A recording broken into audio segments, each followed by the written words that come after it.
What's up? What's happening? What's going on? Everybody, welcome back to Animation Station, your number station for anything and everything animation, including TV and movies. I'm your host, Jack and Small. Welcome back to the A-MAY-Zing world of Gumball, and welcome to what's probably going to be one of the shortest reviews out of this entire series, because both these episodes I don't really have a whole lot to say about.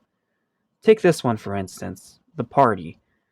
This is an episode where Rachel, Tobias's older sister, after being blackmailed by Tobias, has to invite the rest of his friends to this high school party.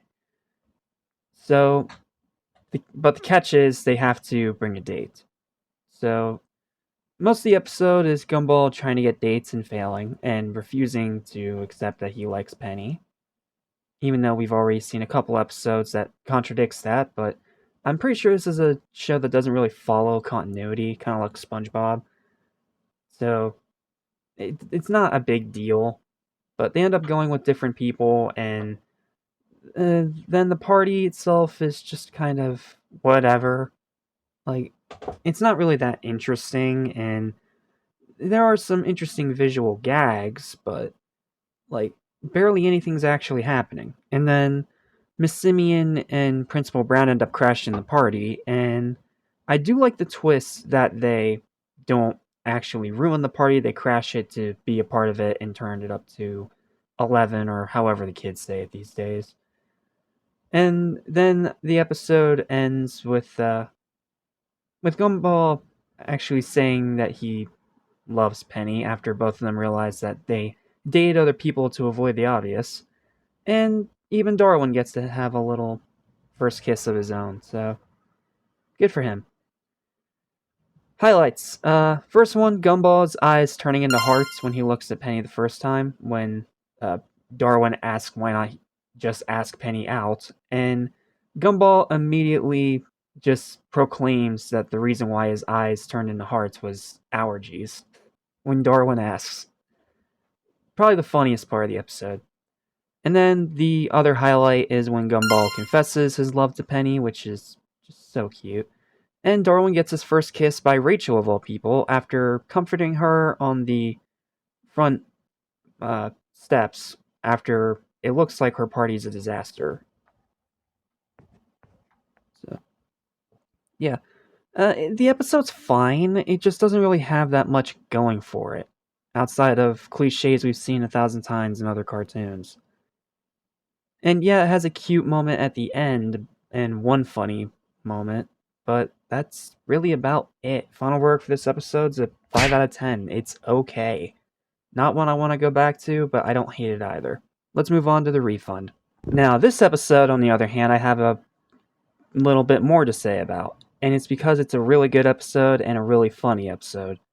So, in the refund, Gumball and Darwin realize they got scammed by getting a cartridge game when they have a system that only takes discs. And when they find out that Larry cannot give them a refund because company policy, the rest of the episode is Gumball and Darwin coming up with all these elaborate ways to try to trick Larry into giving them the refund, to, in spite of what the manager says. And the lengths that they go to are ridiculous in the best of ways. They try hypnosis, they try just pretending that they're police with a loudspeaker. They make an infomercial, they bring in Richard, and Richard puts on this tough guy act. And then the episode ends with them getting scammed again because the console that they get sold by the manager themselves is not a console at all. It's a paper shredder.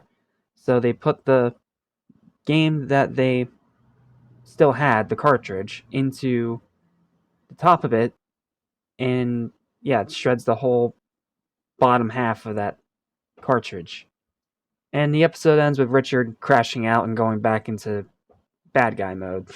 And I do love that they have the guitar riff of Bad to the Bone whenever Richard crashes out or has a tough guy moment. That one definitely got a good laugh out of me. And speaking of laughs, there are so many great laughs in this episode. First one, as we just go straight into the highlights now, is the questions that Gumball and Darwin ask Larry before buying the game. See, Darwin and Gumball claim that they asked Larry a bunch of questions before they bought the game. But they asked literally every other question that didn't have to do with the game, including multiplication and theories and all kinds of the most goofy stuff. And it's a great cutaway gag. That one got me pretty good. It's pretty funny. Then there's the Refund infomercial when Gumball and Darwin make a VHS tape version of, those old infomercials you see on TV about like charities and stuff like that. And they pretend that Anais is, poor refundless Jimmy, and you can see she's having none of it. And they even throw in a nice little song, which I think is supposed to be a parody of We Are the World by Michael Jackson, but don't quote me on that. I'm pretty sure that's just a misconception.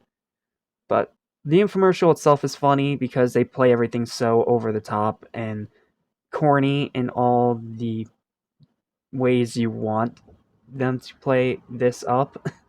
And thankfully, Larry doesn't fall for it.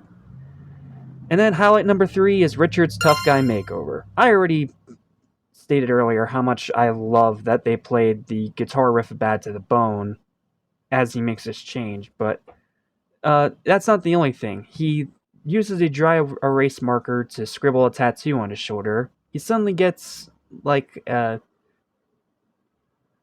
don't know what to call it, a vest, a jacket, something like that. And he even grows like a big mustache and beard, which apparently, according to Gumball, was how he looked back in high school. Oh, how times change. And it's even funnier that he keeps up this entire act until he steals $20 from the register. That gets the manager out, and that gets him to completely lose his tough guy act. And then the manager, who turns out is just a tiny little fella, beats the tar out of him. Just, it's so funny. Like, they go so over the top with the tough guy thing, and it just works.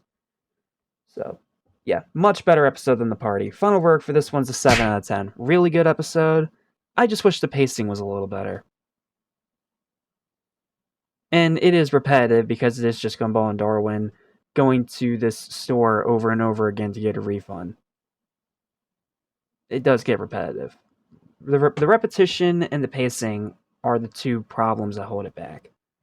Besides that, though, really good episode. Check it out. Thank you guys so much for watching. Feel free to like, share, and subscribe for more videos like this almost every single day. And of course, feel free to hit the hype button down below to get this higher up in the algorithm. If you desire, you don't have to. It would just help the channel out. And of course, let me know your thoughts and opinions in the comments down below. That's it. Thanks for this watching this review, and I'll see you guys next time for The Robot and the Picnic. Peace.